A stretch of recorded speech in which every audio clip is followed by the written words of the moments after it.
What if I told you that a huge chunk of history, especially the stories about powerful kings and queens, is a carefully crafted lie? We're taught that history is a collection of facts, but often it's just a version of the story written by the winners. Today, we re-pulling back the curtain to reveal the shocking truths that have been deliberately hidden from you for centuries. Let us start with one of the most famous and misunderstood kings in English history, Richard III. Thanks to Shakespeare, we picture him as a monstrous, hunchbacked villain who murdered his own nephews, the princes in the Tower, to seize the throne. But what if Shakespeare's play was pure political propaganda? Shakespeare wrote under the Tudor dynasty, the very family that defeated and killed Richard to take the crown. The Tudors had every reason to paint Richard as an evil monster to legitimize their own rule. Historical evidence is actually much murkier. There's no concrete proof Richard ordered the princes' deaths. In fact, some evidence suggests they might have survived his reign, only to be eliminated later by the first Tudor king, Henry VII. Richard's body was discovered a few years ago under a parking lot, and while he did have scoliosis, the severe hunchback was a complete exaggeration. He was a skilled commander and administrator, but his reputation was destroyed by his enemy's masterful smear campaign. History isn't just written by the victors, it's rewritten by them. Now let's journey to ancient Egypt and talk about a pharaoh history tried to erase completely. Her name was Hatshepsut. She was one of the most powerful and successful pharaohs, ruling for over 2 decades in a golden age of peace and prosperity. She launched massive building projects and trade expeditions that brought immense wealth to Egypt. So why have so few people heard of her? Because she was a woman. After her death, her successor, Thutmose III, went on a rampage to obliterate her memory. He had her name and image chiseled off temples and monuments, and her statues smashed to pieces.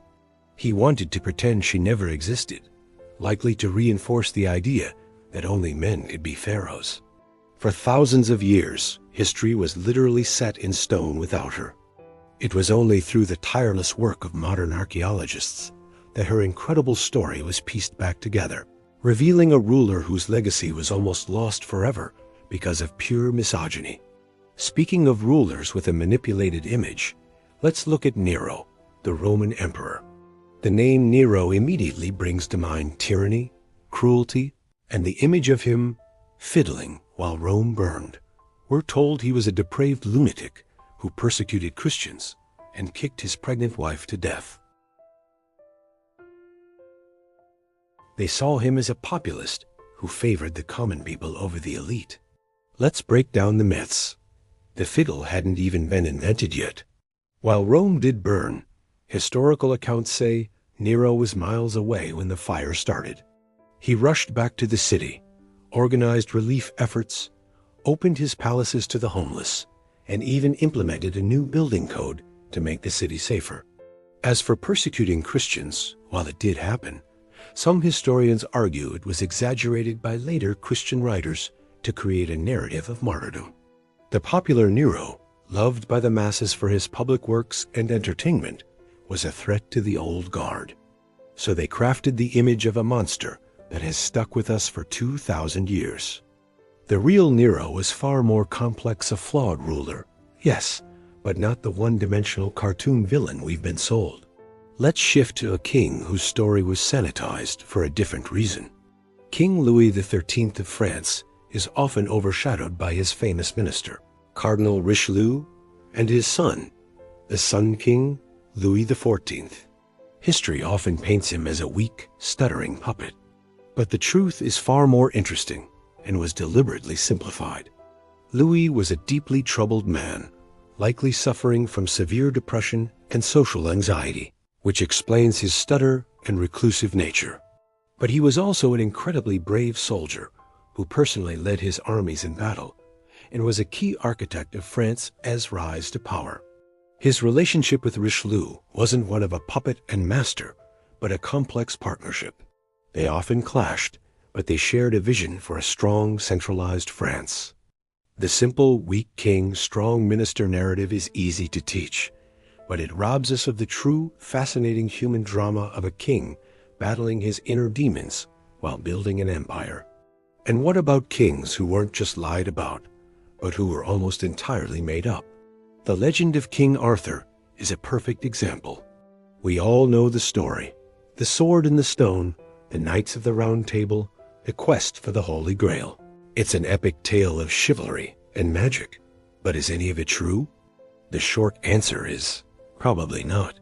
There is no definitive archaeological evidence that Arthur ever existed.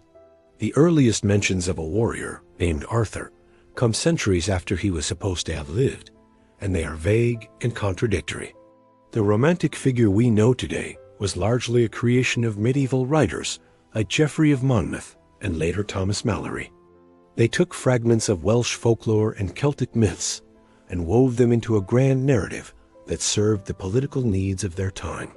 The story of Arthur was used by English kings to create a sense of national identity and a glorious, heroic past, even if that past was built on fiction. He's the ultimate example of history being used not to record the past, but to invent it. Finally, let's consider the last Tsar of Russia, Nicholas II.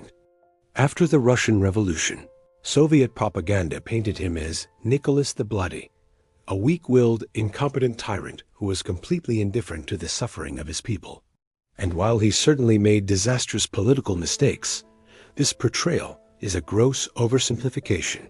Personal letters and diaries, which were suppressed for decades, reveal a much different man.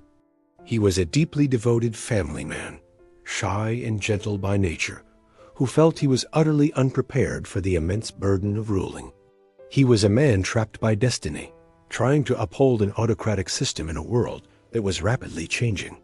The Soviet narrative needed a simple villain to justify their own violent revolution. They couldn't afford to show a complex, tragic human being. By reducing him to a caricature, they hid the more complicated truth that the fall of the Romanovs was a tragedy born from centuries of systemic problems, not just the failings of one man. From Richard III's propaganda-fueled villainy, the Hatshepsut's erased legacy, from Nero's fabricated madness to Arthur's legendary non-existence, it's clear that the history of kings is a minefield of manipulation. It shows us that we should always question the narratives we're given. We need to ask, who wrote this story and why? What were they trying to achieve? The real stories are often messier, more complex, and infinitely more fascinating than the lies we've been told. Thank you so much for joining me on this journey through history's hidden truths. If you found this as mind-blowing as I did, make sure to hit that like button and subscribe for more deep dives into the past. Let me know in the comments which historical lie you find the most shocking. See you next time